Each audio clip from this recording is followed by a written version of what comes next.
This podcast is for informational purposes only. It is not intended to provide medical advice. It exists only to entertain. Poor historians, poor historians. We look at cases throughout history. It's just Max in there and Mike and me. You gotta listen, you don't have to read. Poor historians, poor historians, poor historians.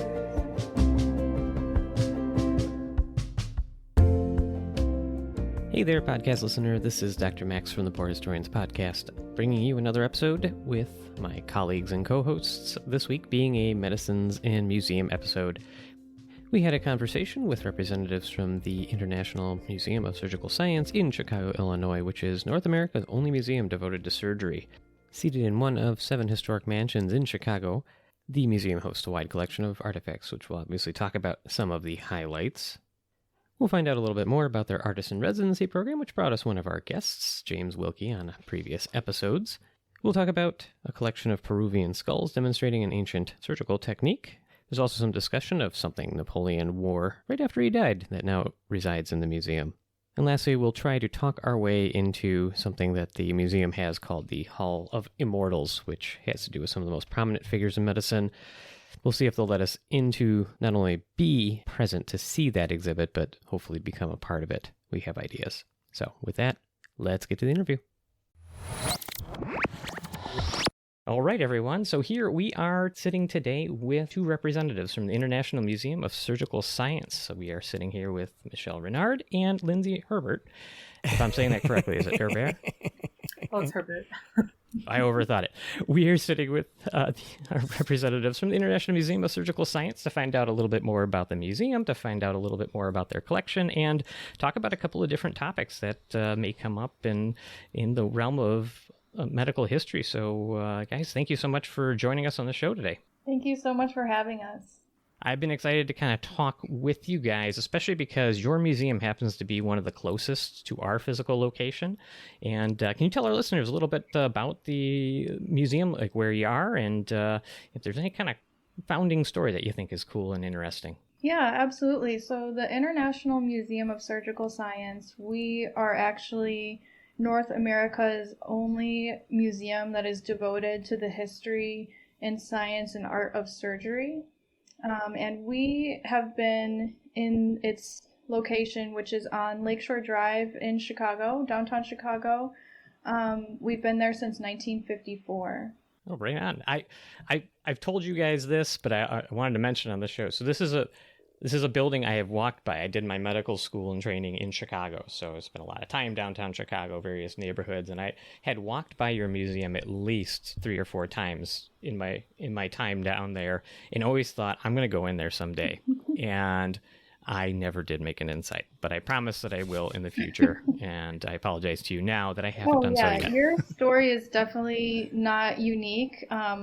Actually, a majority of people that we hear from, like in Chicago, or people that are traveling to Chicago, have never heard of the museum before, and it's kind of a hidden gem in Chicago. We're just starting to get our name out there more, and in the past 10 years alone, we've grown like 100% in terms of visitors coming to the museum.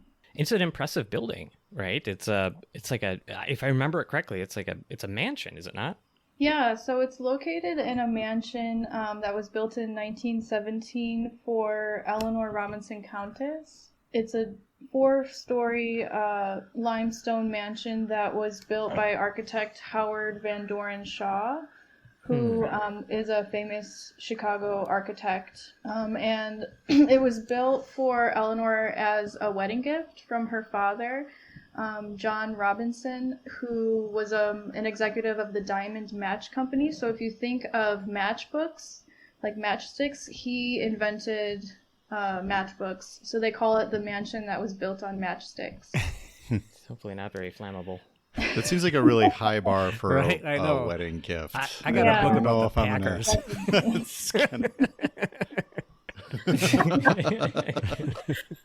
How Wisconsin are you? Well, a lot of folks may not know, and I definitely didn't until I was looking for, I was getting into going to medical school or looking for residency. But Chicago, as far as medicine goes, is kind of a giant hub in the U.S. I mean, there are I think it's 6 or 7 medical schools there. There are, I want to say, I mean, how many hospitals are in Chicago? Like just the city limits. I mean, there are so like 15, 16. I think there's 6 or 7 level 1 trauma centers in Chicago's city limits. I mean, it's there's so much medicine there, and so it's not surprising to find the premier museum for surgical history of North It looks America like a there, museum. Yeah, It's museum, huge. It was. I know when you said residential neighborhood, I was thinking like a row house or something like that, but this is like legit. Yeah. It's one of the last remaining mansions on Lakeshore Drive in that area. So they call it the 7 mansions of Lakeshore Drive. And we are the only one that's still remaining that's open to the public. So most of them were torn down and turned into high-rise condo buildings or other complexes. But these buildings were built in the early 1900s for like the elite class, people moving from the south side of the city to build on the north side. And before that, it was all grass, and Lakeshore Drive was just like a 2-lane road. They had to build onto piles in order to build houses there. How many of those original 7 mansions are still around? Many other ones? The 7, they are historically protected, so they can't be demolished or they have to remain. So Max Thorick is the one who founded the International College of Surgeons.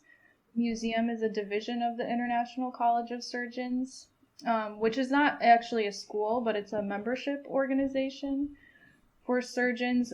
They also have a scientific journal, and then the International Museum of Surgical Science. So Max Thorick founded that organization in 1935 in Geneva as a result of not being able to be admitted to the American College of Surgeons, if you've heard of that organization. Oh, yeah.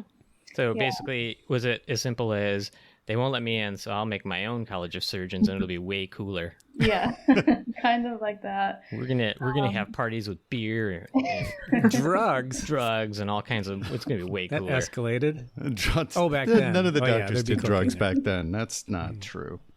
Yeah, back then it was totally fine. You could do all the drugs. Yeah, so he located the headquarters for the college in Chicago, and they were looking for a place to house their mansion, and the Blair Mansion, which is the 1516 building, came up for sale. So I think his wife was helping him to look for buildings in the city of Chicago, and they chose that building to headquarter the college.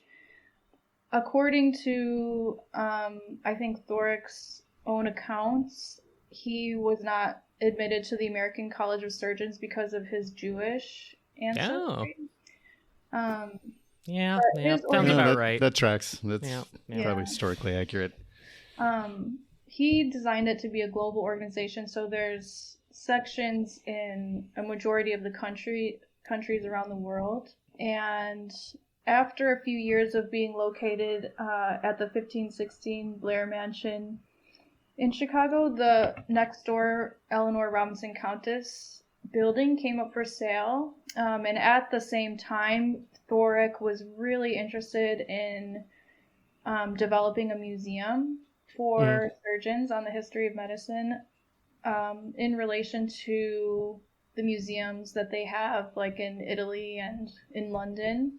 I gotcha. Use those as models. He's like, we need something like that here in the U.S., in Chicago.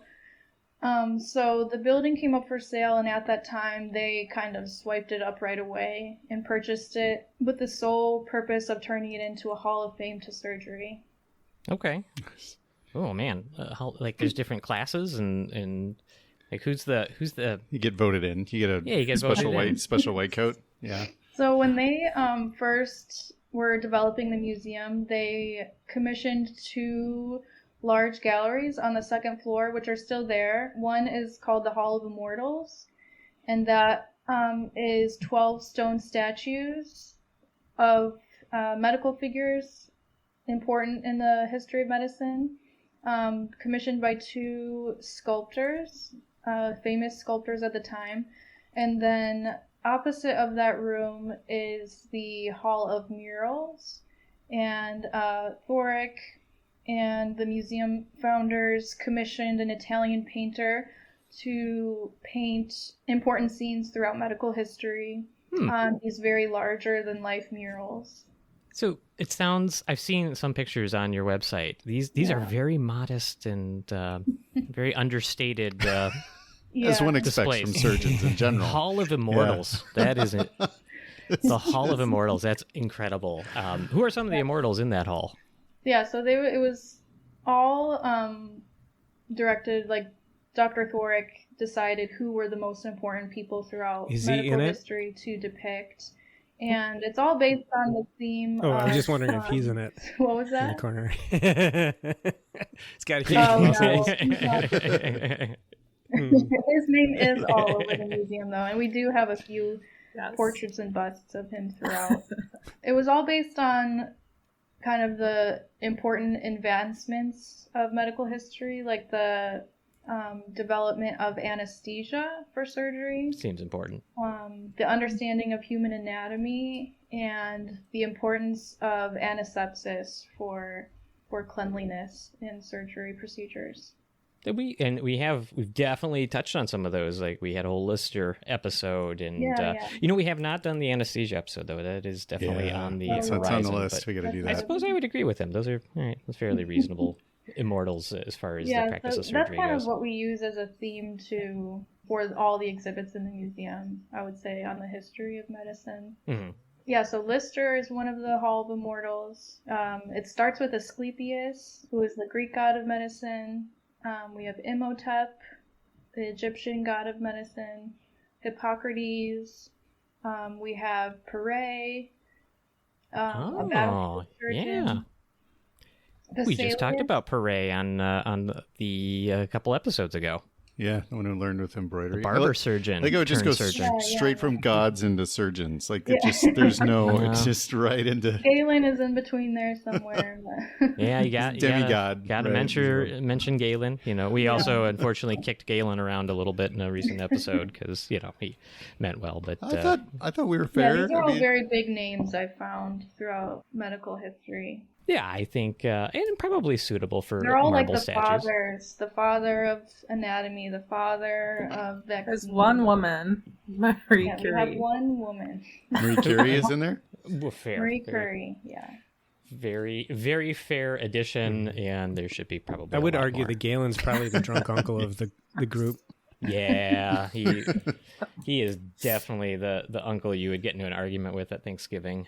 He's just that guy. He's probably really opinionated about being wrong about a lot of medical precepts, and it's probably hard to push him off that position, We've all been there. So I would say that Max Thorick, he intended the Hall of Fame to surgery to be like an educational place to highlight the importance of medical history for modern surgeons, and he wanted, since it was a global organization, they wanted to represent all of the countries, and so in the mid 1950s to the 1960s, they solicited all of the presidents of each section of each country to donate something that represents their country and their contributions to medicine. So that is really how the collection of the museum got built up, through these different donations from like the British section, there was the Peruvian section, Mexico, Canada, Japan. Hey, what did Canada donate?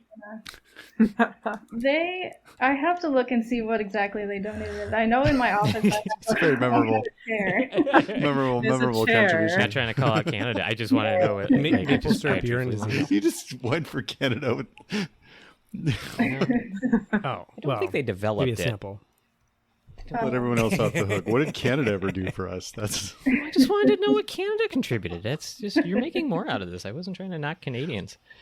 But what was there? I'm just curious because this is how we think. Was there like a kind of a strange contribution from a country or something at least unique and interesting that may not have been strange?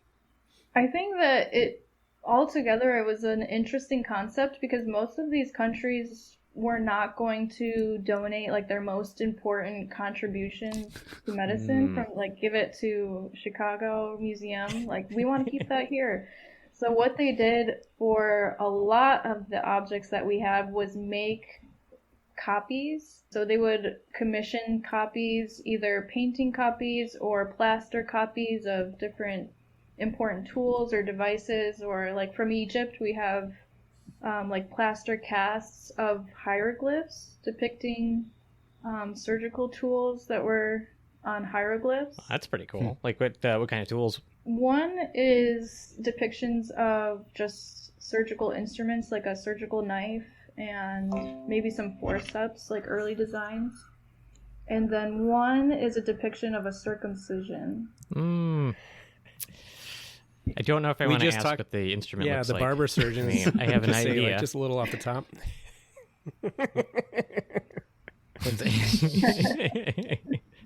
I mean, I'm calling to mind that scene from Robin Hood Men in Tights, like a tiny little guillotine. Technically work, but I'm sure it is. The guillotine I know was not honestly probably from looks ancient very Egypt, similar to but the one they use now. I digress. The other thing that kind of struck me when I was like looking into the museum is I don't come across a lot of medical museums that have like an artist in residency program, and so I started going down that pathway. Can you tell us a little bit how does a medical museum end up with an artist living on the premises? Yeah, and I do picture this quite literally. Like I picture that there's just this guy wandering around with a palette and like a canvas, and when people are looking at all these displays, they're like, who's that guy? It's like, oh, that's just the artist that lives here. Don't mind him. Oh, yeah. I mean, that's really relatable to what is actually going on. Maybe overstayed his welcome. When's your lease up?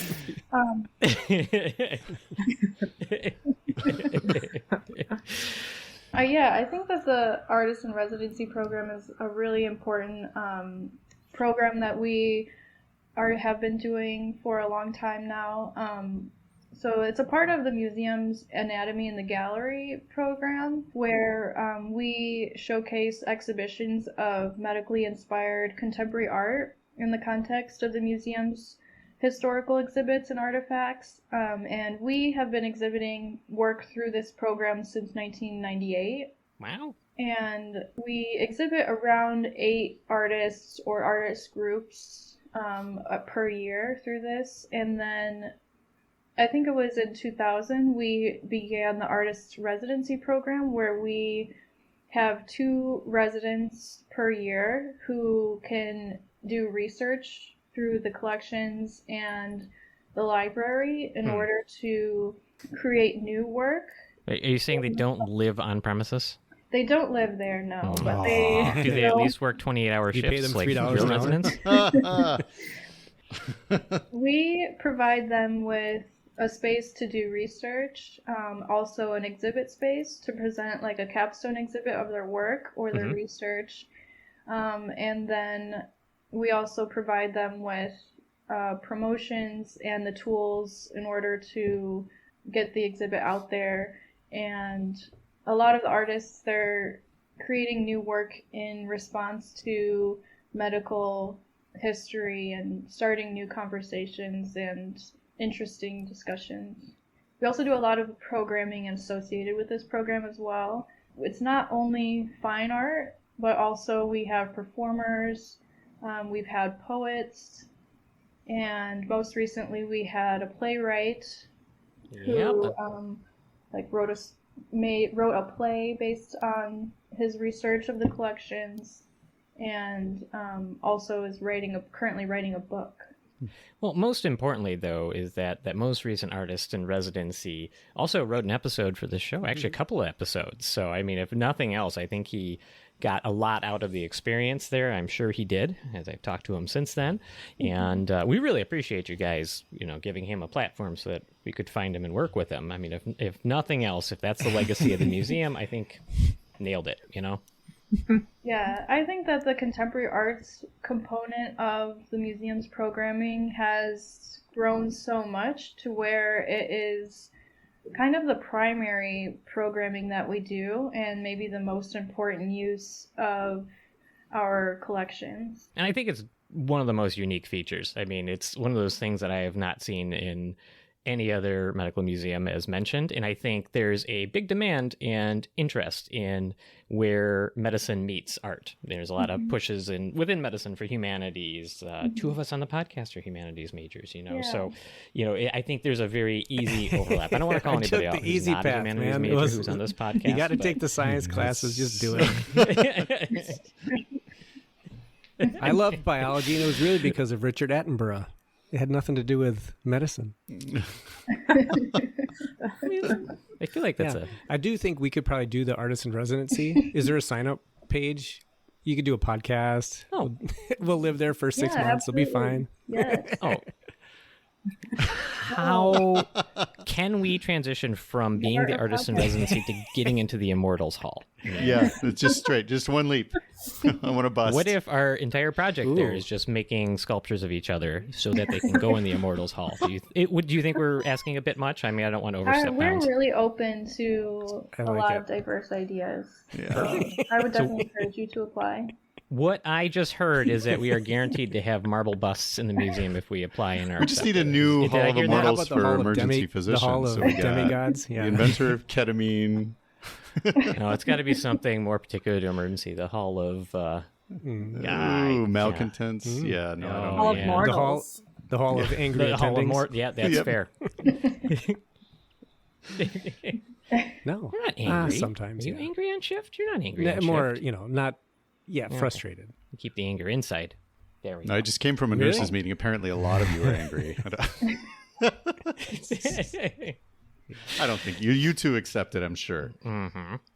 So we had sent a few things along, and I was asking you guys about kind of some of the more interesting things that have kind of appeared in the museum. And so let's talk about a few of those objects. I think one we're going to mention, but I'm going to call back to the fact that we had your artist in residency, James Wilke, on the show, and he did a big exhibit on smallpox, which at this point, as you're hearing this episode, that exhibit is no longer running, but go check out those episodes because there's going to be a ton of talk about smallpox, its historical context, and they're excellent, excellent episodes. So but there's a couple other things that were mentioned, and I think, Michelle, you sent a few things that might be worth talking about here. Any particular object you would want to start with here, or you want me to pick one? Yeah, so looking to see what I find to be the most interesting that we house in the collection and that we seem to get the most feedback on from visitors wanting to see at the museum. One is our collection of Peruvian trepanned skulls. So this is one of the donations that we received from the Peruvian section of the International College of Surgeons. Back in the 1960s, the Peruvian section was able to donate, these are not copies, but they are actual human remains from Peru with skulls and tools that have evidence of trepanning. And if you've never heard of trepanning before, it's likely the oldest form of surgery, with a strong presence among prehistoric people, especially in Peru, which have evidence of boreholing on the skull, which is creating a hole through the bone of the skull. Do you know how they did it specifically? Sorry if you were getting there, but These tools the ancient tools that they used were bronze. They're kind of like triangle-shaped tools and picks. Okay. I would have to show you a picture of what they actually look like, but they would precise neurosurgical tools. they would kind of do a bore holing by like doing a circular motion to create the hole in the skull. You're doing like obviously listeners can't see the video, but you're doing the fire starting like with the and you're just kind of going You really through the use a skull, matchstick huh? for that. Yeah. Going through the skull before getting to the like membrane, I guess. Yeah, the dura mater. It doesn't Yeah, matter but- if you do back then.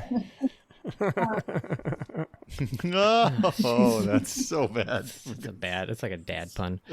It was always my favorite when we, in our training as emergency physicians, you never know. So you might be in some sort of circumstance where you have to do that procedure. And, as you mentioned, trepanation has been around forever. We did an episode on it. It's like as you said, the oldest, or at least one of the oldest surgical procedures. Mm-hmm. And I love that any cultures starting with surgery is like, let's do what about boils? Let's just start at the top, work our way down. Setting broken bones. Yeah. Nope. Go into the skull first. We'll figure out the rest later.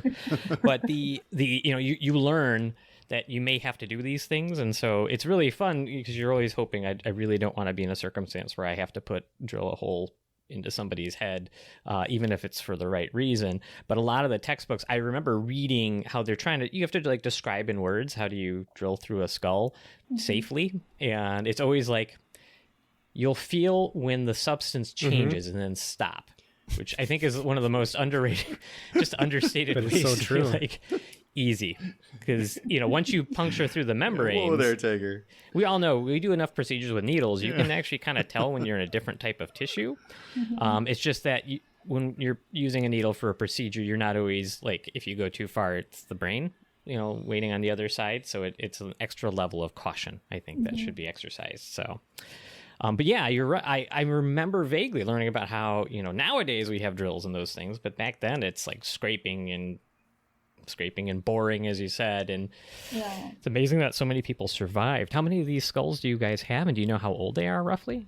So they date back to 2000 BC. And on display right now, we have about 6 on display. And these are really interesting because they were arranged by the Peruvian surgeon Dr. Francisco Grania, who was also the president of the International College of Surgeons at the time of their donation to the museum. But Dr. Grania actually was like an expert in the ancient surgery of trepanning and the ancient techniques. And in the 1950s, he actually famously did a procedure for a trepanning on a patient's. The patient had an injured brain, and he used ancient trepanning instruments to do a trepanning procedure on this patient and filmed it. And it was just to like show they worked. Didn't have his drill. Just to prove that. that drill. Where's my damn drill? Just to prove that they were. So you were saying, give me the sticks. Give me the broad sticks. Fast. So he wanted to prove that they worked, that these techniques worked. Yeah, exactly. I don't know if I want my surgeon doing old-timey surgery as a flex on me, just to be honest. Like, yeah, I could use a modern scalpel, but... So you need a procedure, but I'm going to put it on TikTok, so let me get the bronze stuff. And I can amputate your leg with a flint knife. Come on. And actually, we do have the video of the procedure on display in the museum as well. Oh, wow. Yeah, interesting. It's a bit graphic, but... It's neurosurgery with a rock, right? Is it creepy having those skulls? Because it's a museum, but do you ever like look and the skull is shifted a little bit? And you're like, what's going on here? I personally have not had any experiences of hauntings or spirits in the museum, but no, some people may have. Yeah, everyone, I guess. We get that in the ER. You ever have the phantom monitor? Yeah. Oh, yes, the Phantom. So the Phantom monitor, when you come into the ER, usually rooms, if a lot of folks who want to hook them up to like a heart monitor, and you can there's a bank of readings at a central desk kind of thing. And so it's funny in a not, I guess, kind of a ha-ha way if you're a weird person like us, is sometimes, the room might be empty, but for some reason the machine thinks it's hooked up to somebody. And so you'll get this like bleeping alarm when there's nobody in the room and nobody's been in the room for a while, and the invariably the nurses and myself too would say like, oh, there's the ghost in that room, like they're either flatlining or they're like fibrillating or something like that, and you always have to wonder, right? It's freaky. Peruvian skulls, really cool. There's a couple other items that you had sent here. I was going to ask you about them as well. How about the shoe fitter X-ray? Yeah, so this is a really interesting item that we have on display at the museum, and a lot of times we'll have some older visitors come in and say, I remember using that when I was a kid and I loved using it. But now I have they had foot 2 issues. prosthetic legs. I have leukemia. Yeah. Can you So it's called, go ahead and describe it. It's called, this one that we have is called the Simplex Shoe Fitting Fluoroscope. You did not say syphilis shoe fitting, correct? I think the internet jumped. And ours is from around 1940 to 1950, which was manufactured by the X-Ray Shoe Fitter Company in Milwaukee, Wisconsin. Oh, I totally looked these up, but I did not realize that a lot of them were made here in Milwaukee. So, Oh, interesting. for the world with radiation burns to your feet, you're welcome. But yeah, talk about it a little bit. These are pretty crazy. Yeah, so they came out in around the 1920s, and they were around through about the 1960s in shoe stores around the country. And they were kind of a fun device that would enable the salesperson at the shoe store to fit the shoes for the customer, where they can put their feet into the viewer, the X-ray viewer, and then there were 3 eye viewers on top of the device, one for the salesperson, one for the client, and if it was a child getting their shoe fitted, there was like one for them as well, and for the parents. No. No. So basically, somebody puts their foot in, like in a shoe, and they're all staring at the same X-ray, like live. Of their foot inside the shoe and how it's fitting inside the shoe. So it was a large wooden cabinet containing an X-ray tube mounted near the floor, a protective shield, and then a fluorescent screen.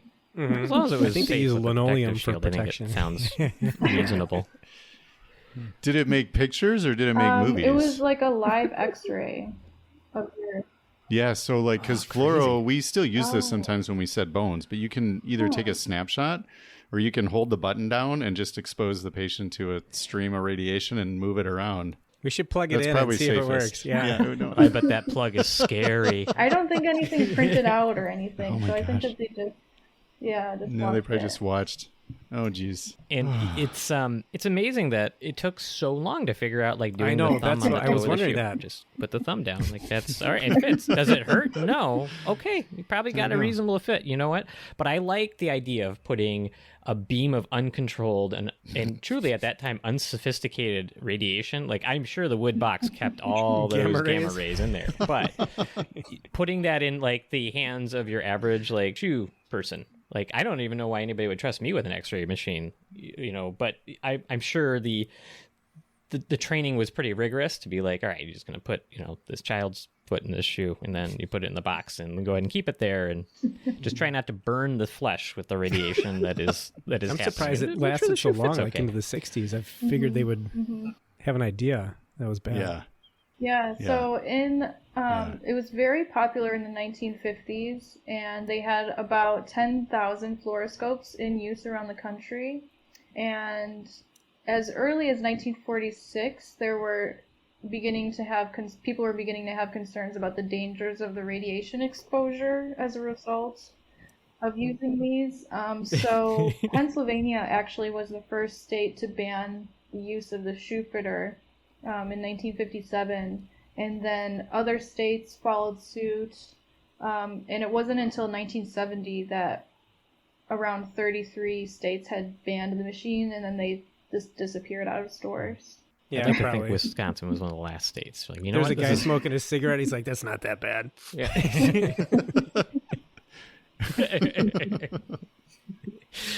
I kind of want one, though, to be honest. I just don't want the radiation stuff in it. So, fair. Have you guys? You mentioned you haven't plugged it in, but does it still have like the radioactive component or any of that stuff? Did you have to have that, like, I don't know, decommissioned, taken away? I don't know what they do for those sort of things. I think that they screened it to test for any radiation, and there was no radiation found on the item that we have. So I have to look more into that. I know, you're making her nervous, Max. It's not right behind you, is it? Oh.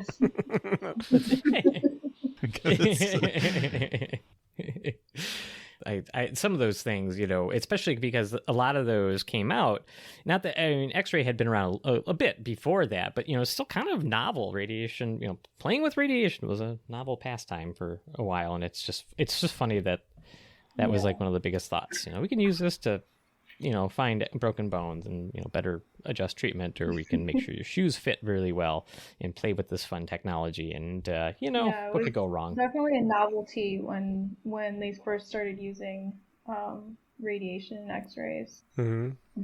It is fun for everyone. We all know that. You also had mentioned Napoleon's death mask. We do have a Napoleon death mask, and that one is a really popular collection item that people want to see, but it's one of several that were cast after Napoleon's death. There was a funerary mask, which was common during the time to preserve the likeness of a person in power after they passed.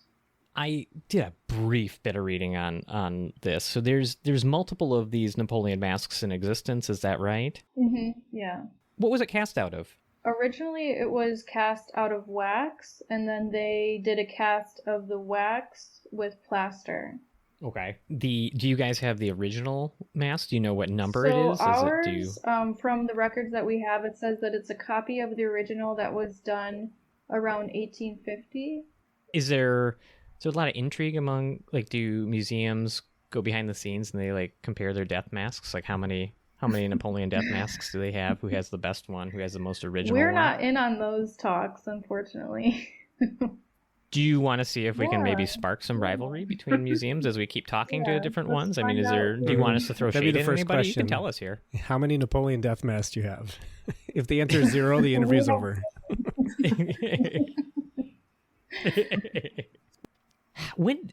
And I don't know this, and it's okay if we don't know exact years, but did the creating of death masks, it fell out of favor at some point, right? We don't still do this, because if you go to a funeral and start, putting plaster on a person's face, I think it's seen as poor taste nowadays. But this was kind of an interesting thing, because it actually gives us, before the age of photography, the image of some of these folks who you read about in books, and then you can actually see what their face looked like. Paintings, sure, incredible paintings from the time, but there's something about having a physical 3-dimensional mask, especially one that was done in that time, right? The day after death.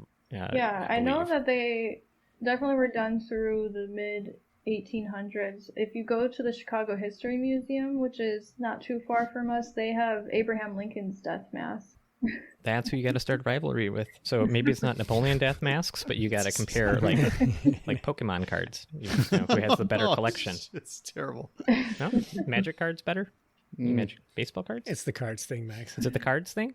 Yeah. And then there's the you mentioned too Vesalius's. You have some Vesalius works. Is that correct? We have. It's definitely one of my favorite items to view in the museum, but we have Vesalius's text from De Humani Corporis. It is a reprint from 1934, but it's a reprint off of the original plates. So it's really a special volume that we have. We have the 2 volumes.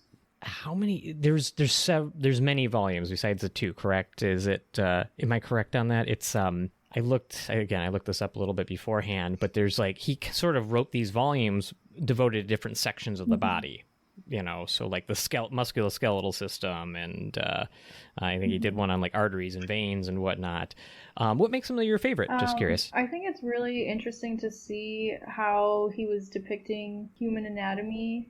I know that it was a different artist that was doing the drawings for him, but to see the original plates up close is really interesting, and just to see the difference, the revolutionary depiction of the body at that time compared to not looking at an actual cadaver, it's just a remarkable difference.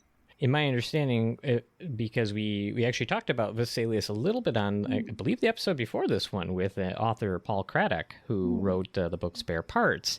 And there's a big section in there where Vesalius, one of the interesting things about him was he was an anatomist who in the era where they just started doing a lot of public dissection and things like that to learn, and he was kind of breaking from Galen and the ancient Greeks. He was saying, you know what? I'm sure he was a smart guy for the time, but he may have been wrong about a lot of stuff. And I'm doing dissections, and I'm figuring out that a lot of what he did, or the ways that Galen, who could not do dissections in his time, he would make these thoughts and theories about how the human body worked based off of observations of like animals and things. And Vesalius was one of these early anatomists who said, actually, I'm looking at the body, I'm opening it up, and I don't think it works the way that Galen thought it was. And my understanding was that it caused a fairly big rift. There were people who were the Galenites or Galenic followers. Galen was right, he's just tradition. And then folks like Vesalius were using empiricism. They were saying, hey, this is how it seems to work. I got it in front of me. I mean, look, this is the heart, the heart's pumping blood. And he wasn't the one that figured out the circulation-y thing, but he was like part of that time when they were really rethinking how anatomy and how physiology work and should be studied. And so, do you know which volumes do you guys have? I believe it's 1 and 2, but let me get back to you on what they actually say. It's like, are these like printed pictures? Are these like the complete books? Direct copy of the complete text. Okay. It's bound the same way that the original was bound. It would be really cool. It's like the version of going to the stacks in the library where they have all the super old books. Those are fun. For to our be younger around. listeners who have never heard the term stacks, it's where you actually physically had to go into a library, and then there was this secret part that was in the basement with these giant bookshelves, and there was these big wheels, and you roll the wheels, and they would move the bookshelves around. And if you got stuck in between two bookshelves when somebody was rolling the wheel, you had this fear of your own mortality because it was a giant shelf moving, like that scene from Star Wars where they're in the trash compactor. And those were the stacks. Those were where like Stacks all now are the just dollar old bills. tomes were. Am I right? Wait, hundreds, probably not dollars. Yeah, no, inflation. Always got to account for inflation. It's a different time. On the website, too, you guys have a couple of online exhibits. I just wanted to talk about one of them before we let you go, because it's totally near and dear to my heart to some degree. I did my training in medical school down in Chicago, and there was when I was going through your website, there was a really cool bit about Provident Hospital down there in Chicago. And can you tell us a little bit about Provident Hospital and how it ended up an exhibit there? The Provident Hospital exhibit was organized with the Provident Hospital Foundation, who has a historical collection from the Provident Hospital, and they can claim a number of firsts in the history of American healthcare. It was the first private hospital in the state of Illinois to provide internship opportunities for Black physicians, and the first to establish a school of nursing to train Black women. It was one of the first Black hospitals to provide postgraduate courses and residencies for Black physicians, and the first Black hospital approved by the American College of Surgeons for full graduate training in surgery. And so the exhibit, it had a lot of historical images and stories about Dr. Hale. Yeah, Dr. Daniel Hill Williams, correct, is like full name. Also a historic uniform from the hospital and some historical records in exhibit cases.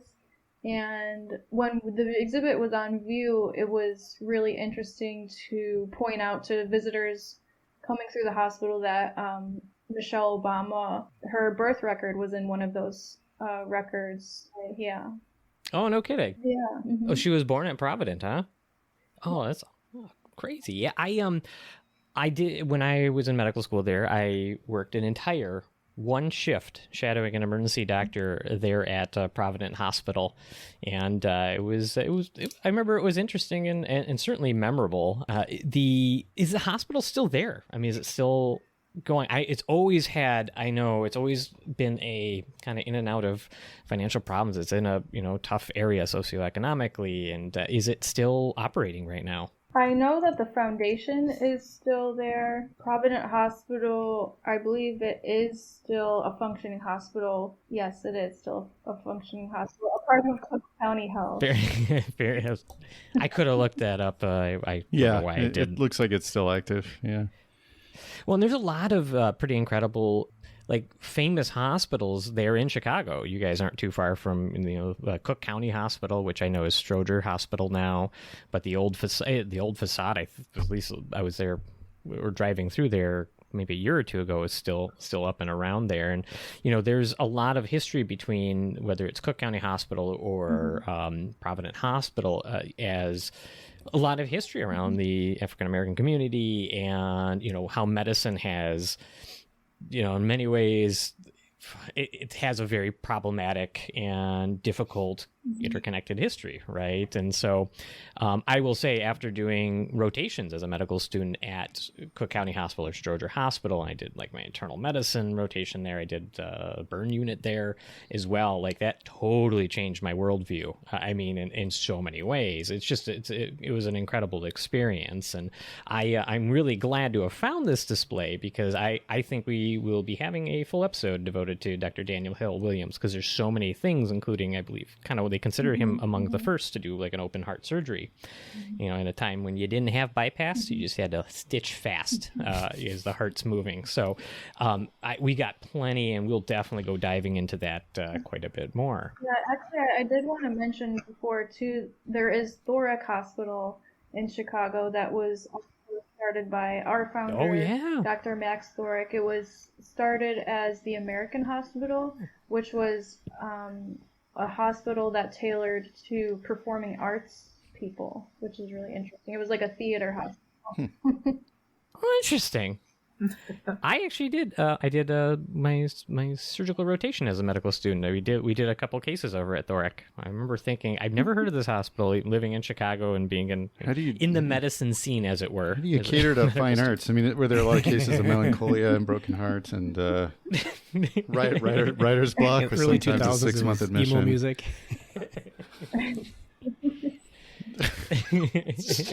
Sorry, all you fine arts majors. You have a humanities You were a degree. fine art major, yeah. Yeah, I know. So that's why I can say it. That's okay. Should have stuck with biology. Yeah. Nothing wrong with the humanities. Yeah. Is that what your Get a degree minor in was, Mike? chemistry. Biology? God, so basic. It is basic. Oh, minor in chemistry, that really spiced it up for your medical school application. They probably looked at that and they were like, why didn't he do chemistry first? That was probably too hard. He did biology. Oh, he minored in chemistry. Okay.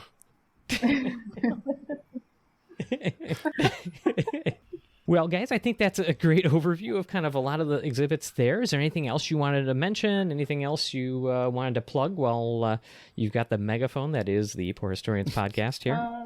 Lindsay, anything that you want to megaphone? Oh, gosh. I think one thing that's quirky about our museum is that we have an event space. So if you ever want to get married at a surgical museum, I saw a wedding picture. It looked awesome. It's a very interesting way to use the museum. And Eleanor, the woman of the house, was a very big socialite. So she hosted very elaborate parties for all the prominent Chicago families, like the Wrigleys and Mortons. So we like to think Wrigley's. I haven't heard of Wrigley's. Wrigley's. They make the gum people. The gum people. They have a baseball team. Still have a baseball team there on the north side, don't they? World Series champion. What are they called? The Bears? The Bears. No. They eventually did get that World Series back, didn't they? All right. Well, I think that's. I think we can probably leave it there, guys. I really appreciate you taking the time, Michelle and Lindsay. Thank you so much for being on the show and helping us get an idea and insight into the museum there. We are really close, so I'm going to warn you that we very well may show up at some point. I will try to let you know ahead of time, or it might be just fun to show up in the Hall of Immortals and start measuring out spots for our own busts. So if you prefer a little bit of notice, I'll give you a little bit of notice. But otherwise, just... Yeah, we'd love to give you guys a tour and show you our collection highlights. Awesome. Cool. That would be awesome. We will we'll work on that. We will get something put together and we'll come visit and we'll Probably not knock over anything. We tend to behave. Ooh, Two of us let's do tend to it. behave. You want to X-ray your feet? Yes.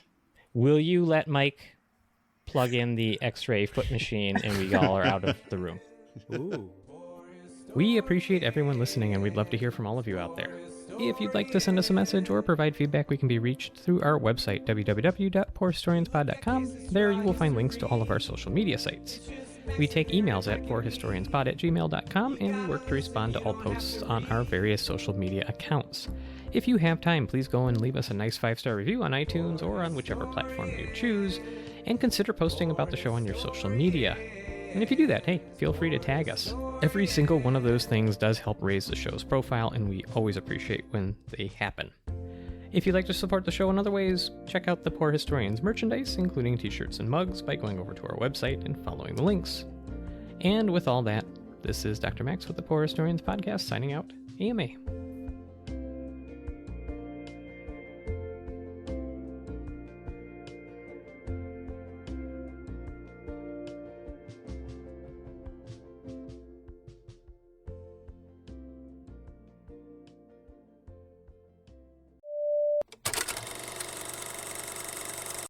Now, this has nothing to do with anything we just said, but Michelle, do you guys have central heating there? You're in like I see a scarf. I think you're like bundled. I mean, do you have, No. are the windows drafty? They're drafty. We still have a boiler system, but It's very cold in here. It's I was gonna say we're only a little bit north of you, but I know that winter has descended upon us at the time of this recording, so I get it. There was no judgment passed. I just had to ask since you.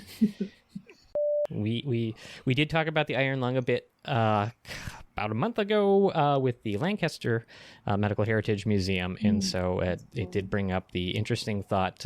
You guys, I don't know if you have given this any thought, but of course Mike asked, "What happens if you fart into an iron lung?" And so we actually went through this whole thought experiment about how what happens. And We can check. It doesn't have to be a thought it. experiment anymore. It can be real. Are you Well, guys on the willing way to help down, us we'll do get that hard Italian. science? We'll go to the Italian beef Mike's place. gonna be the and one then in the we'll we stop. are a nonprofit, so we're always giving back. It's a part of our mission. There we go. We'll write a grant.